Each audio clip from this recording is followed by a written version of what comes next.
ছাত্র জনতার অভ্যুত্থানের মুখে পদত্যাগ করে গত ৫ আগস্ট বোন শেখ রেহানার সঙ্গে দেশ ছেড়ে ভারতে আশ্রয় নেন সাবেক প্রধানমন্ত্রী শেখ হাসিনা।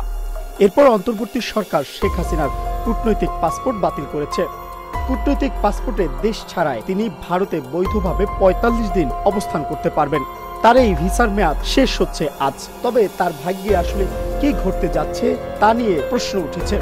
এখন তিনি দিল্লির রাজনৈতিক সিদ্ধান্ত মোতাবেক ভারতে আছেন। তবে কি মানবিক কারণ বিবেচনায় তাকে আশ্রয় দিয়েছে ভারত? শেখ হাসিনা কিসের ভিত্তিতে ভারতে অবস্থান করছেন সে সম্পর্কে দিল্লির তরফ থেকে প্রকাশ্যে কোনো ব্যাখ্যা দেওয়া হয়নি।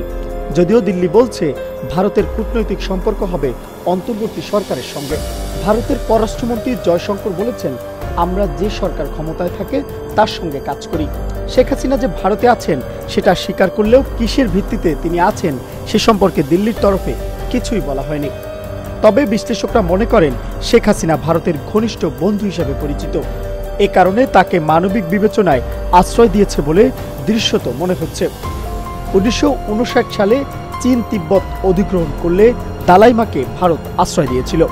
১৯৯২ সালে আফগানিস্তানের ভারতপন্থী নেতা মোহাম্মদ নজিবুল্লাহকে আশ্রয় দিয়েছিল ভারত।